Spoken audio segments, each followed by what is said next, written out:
No, it is not clickbait. The Deep Stone Crypt weapons are going to be craftable starting next season. Bungie just dropped the TWAB, and there's a lot of really spicy information that just came out. I wasn't expecting this. I was just kind of expecting this to be a rundown of Festival of the Lost, some boring stuff, but we got some really, really big news for the community. And I'm going to jump right into the main content of it, and this is the Deep Stone Crypt crafting. So basically they say, since the launch of Witch Queen, we've added weapon crafting, and we want to revamp our old raids. So starting with Deep Stone Crypt, they haven't confirmed any other raids, but starting with Deep Stone Crypt, next season, we are going to be able to craft legendary weapons. So this means it's going to behave just like Kingsfall and just like Vow of the Disciple. Every time you jump into the raid each week, you can buy a red bar from the last chest, and every encounter has a chance to drop a red bar for you. So assuming that we go along with the same model as Kingsfall, it's going to be 5 per weapon. They may change it to 3 just because it's an old raid, but I'm assuming it's going to be 5 red bars per weapon in order to craft it. This is a big deal because the Deep Stone Crypt weapons are some of the best weapons in the entire game. Like, we're talking some very, very good weapons like Trusty, Succession, Posterity, Heritage. These are all very, very, very good weapons, and I'm super excited for this because I stopped playing Destiny around Beyond Light, so I wasn't really playing Deep Stone Crypt too much.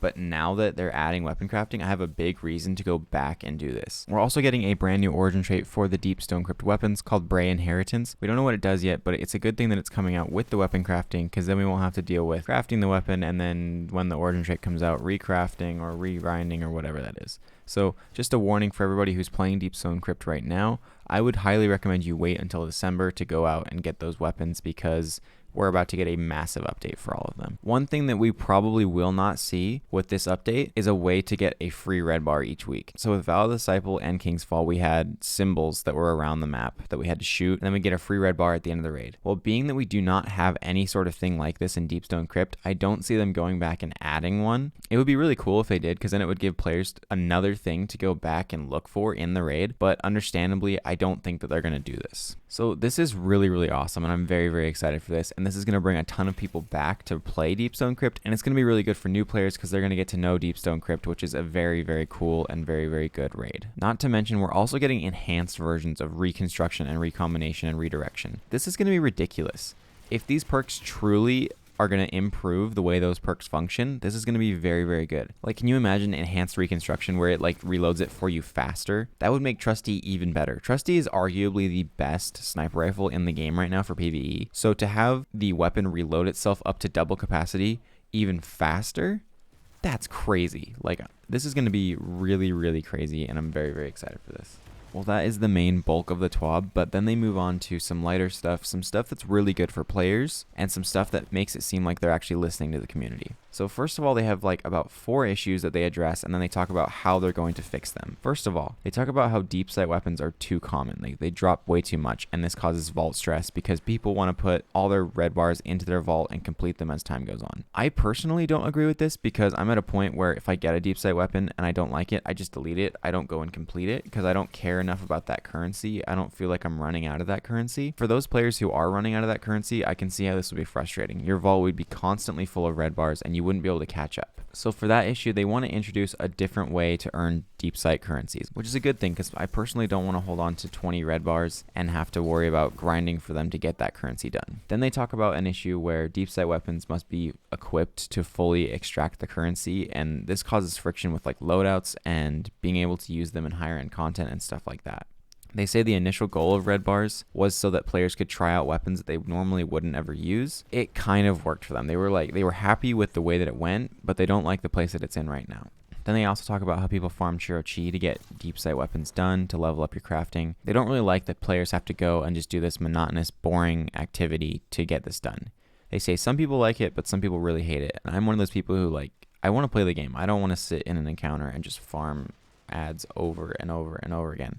But sometimes you're kind of left doing that. They didn't specifically say how they want to address this, but they're saying basically the goal of this fix is to reduce the incentive to equip a crappy deep sight weapon. They don't want you to have to do that. Another thing that they're looking to do is improve the rate at which you're earning red bars that you don't have. That's a super, super good thing because I can't tell you how many freaking Zali's Banes I've gotten from Kingsfall. I think I have like 10 or 12 red border Zali's Banes, and I don't want any more. Like, in my books, once I get it, it should like move on to the next weapon. And then once I have all of them, then it can just start giving me random ones. But I feel like it should just continuously be giving me weapons until I've completed all of them. Then, like, a super big problem that we have right now is that in adept raids, the adept weapons just suck. They get outclassed by the regular raid crafted weapons. And their solution to this would be to give them enhanced perks in some form or another. And they say that this is not going to be crafting because then it would make the other ones obsolete. Personally, all of these changes sound very, very good to me. They all seem to help out the player. It'll be less stress on our vaults. We won't have to use deep sight weapons as much. We'll have better luck when getting red borders. And then we have adept weapons with enhanced perks. Like, these all seem like very good things, and it seems like Bungie is really listening to the community. Moving on from there, Bungie talks about Stadia. Stadia is getting shut down on January 18th. So they say if you want to save any of your progress, you need to cross-save your account before January 18th. If you don't, you're going to lose everything. Your entire account is going to be deleted and you're never going to be able to get it back. So if you don't know how to do that, I'm going to put a link in the description. It's a little guide from Bungie that teaches you how to do that. And if you don't have another console but you think you'll play Destiny in the future, what you can do is get a Steam account on like your iPhone or something and then cross-save your Bungie information to Steam. That way, if in the future you ever start to play on console or whatever, it's saved on Steam. You don't actually have to go play it on a PC. You can just save it there, and then you can use that as a way to save it onto another account. It's kind of messy, but I promise you it'll work if you don't have another account besides a Stadia account. Then Bungie bounties are back. So if you don't know what Bungie bounties are, Bungie has players go out in the community and play everything from PvE to PvP. And if you're in PvE, if you get on their fire team and you win the event or whatever they're playing, you get this emblem right here. And then if you're in PvP, if you get on their team or you're on the enemy team and you beat them or kill them or something like that, you get this emblem as well. So here's the list of activities and who's going to be playing on these days. So just take a look through those if you're interested in getting this bounty. Personally, I don't really care for this at all, but I think it's a cool way to get the community interacting with Bungie devs and people on YouTube and people on Twitch, stuff like that. Then there's some new Prime Gaming rewards for anybody who has Prime Gaming and who's interested.